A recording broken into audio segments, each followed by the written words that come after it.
Magandang araw mga kabatyar.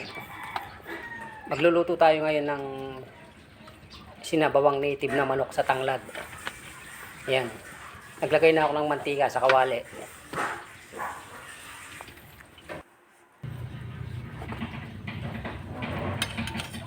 Tapos ilagay na natin yung ating bawang.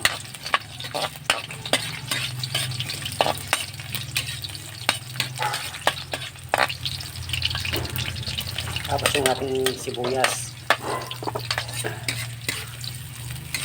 Hintayin lang natin maprito ng konti yung ating mga aromatics. Ayan. Ilalagay na tayo ng konting patis, pampalasa.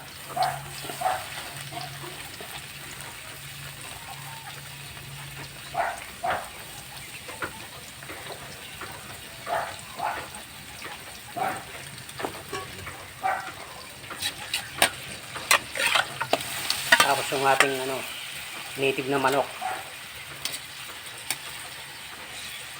Igisa-gisa lang natin hanggang kumapit yung ginagay natin sa ating karne ng manok. Tapos ilalagay na natin yung tanglad.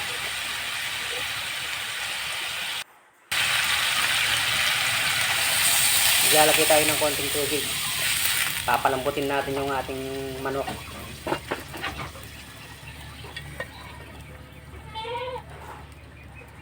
Ayan.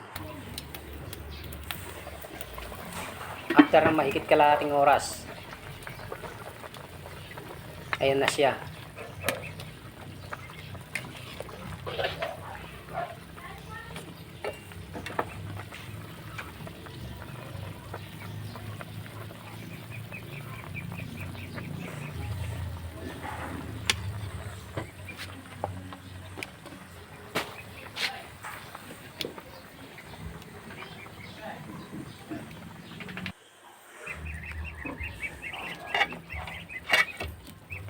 Ayan.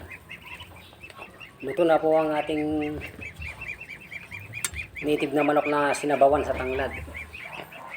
Maraming salamat po sa panonood. Follow niyo po ako sa aking Facebook page, Emmanuel Farming and Kitchen. At sa aking YouTube channel, Emmanuel Backyard Farming and Kitchen. Maraming salamat po.